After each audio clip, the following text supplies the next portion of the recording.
दंडवत स्वामी नाम के एक साधु पुरुष पैठण में रहते थे। पैठण एक टाउन है, डिस्ट्रिक्ट औरंगाबाद, महाराष्ट्र में। ये हर प्राणी मात्र में भगवान विट्ठल, भगवान कृष्ण का ही दर्शन करते थे।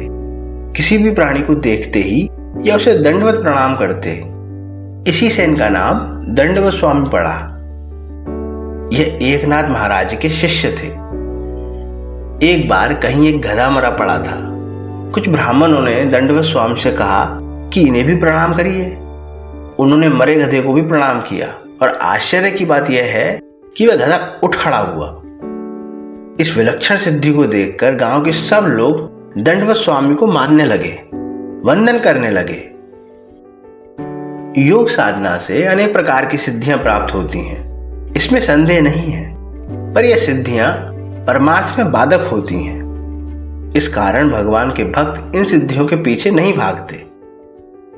एकनाथ महाराज भागवत के 15वें अध्याय का जिक्र करते हुए कहते हैं, साधकों का मन जब सिद्धियों के पीछे भागता है तब भगवत प्राप्ति में बाधा आती है। जरा कोई सिद्धि या चमत्कार दिखाते बना कि यह भ्रम होता है कि अब भगवान अपने हाथ में आ गए हैं। और भोले भाले आदमी जो बेचारे यह नहीं जानते कि भगवान क्या होता है, ऐसी छोटी मोटी सिद्धि देखकर ऐसे मोहित हो जाते हैं कि ऐसी सिद्धि वालों को महात्मा मान लेते हैं और उन्हीं को पूजने लगते हैं और सच्चे परमार्थ से हाथ धो बैठते हैं। जो सच्चे महात्मा होते हैं, सिद्धियां उनके वश में होती हैं और किसी विशेष कार्य की पूर्णता के लिए वे चमत्कार भी दिखा देते हैं। और सिद्धियों का मूल्य कितना है, इसे भी वे खूब समझते हैं। इसलिए एकनाथ महाराज ने दंडवत स्वामी से कहा कि गधे को जो तुमने वापस जिंदा किया, ये अच्छा नहीं किया। इससे लोग तुम्हारे पीछे आएंगे। अब जो कोई मरेगा उसके आदमी तुम्हें घेरेंगे, तुम मुंह में गिरोगे, नाम होगा और परमार्थ रह जाएगा। पुलिस या हुकूमत के लोग तुम्हें जेल में डाल देंगे और तुम्हारी बड़ी बेइज्जती होगी, फजीहत होगी। इसलिए कलिकाल बड़ा भीषण है, यह जानकर तुम समाधिस्थ हो जाओ, यही अच्छा है।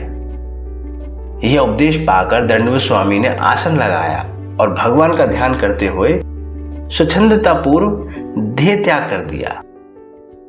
पैठण के कुछ ब्राह्मणों को एकनाथ महाराज को तंग करने का यह अच्छा अवसर मिला। दंडवत स्वामी के मरने का कारण इन लोगों ने एकनाथ महाराज को माना और हत्या का अपराधी बताया। एकनाथ जी महाराज के मन की शांति इससे भंग नहीं हुई। यह लोग इन्हें कोस कोस कर कहने लगे कि कैसा दुस्साहसी आदमी है, परमहंस को मारकर निश्चिंत बैठा है, वेद शास्त्र का एक अक्षर नहीं जानता, मनमाना व्यवहार करता है, महंत बना बैठा है और दुनिया को ठग रहा है, नाम जप के बहाने न जाने क्या क्या करता है। दिखाई तो यह पड़ रहा है कि सबको धर्म भ्रष्ट कर रहा है। फिर ब्राह्मणों ने ही परमहंस दंडवत स्वामी की हत्या के दोष से बचने का उपाय भी सुझाया। कहा, जैसे संत ज्ञानदेव ने भैंसे से वेद मंत्र कहलवाए थे, वैसे ही तुम इस पत्थर के नंदी से चरा चरवाओ, अन्यथा पाप के भागी बनोगे।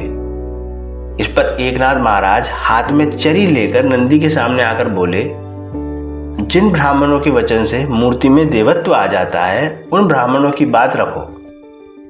यह वचन एकनाथ महाराज के मुख से निकलते ही उन्होंने जीभ बाहर निकालकर वह चरी खा ली। यह देखकर सब आश्चर्य से दंग रह गए। इस प्रकार परमहंस दंडवत स्वामी की हत्या के दोष से उन्होंने एकनाथ महाराज को मुक्त किया। फिर एकनाथ महाराज की आज्ञा से ही वह नंदी तट पर जाकर नदी में कूद पड़ा। आज भी पैठण में दंडवत स्वामी की समाधि और नंदी दोनों ही यात्रियों को दिखाई देते हैं। जय श्री कृष्ण।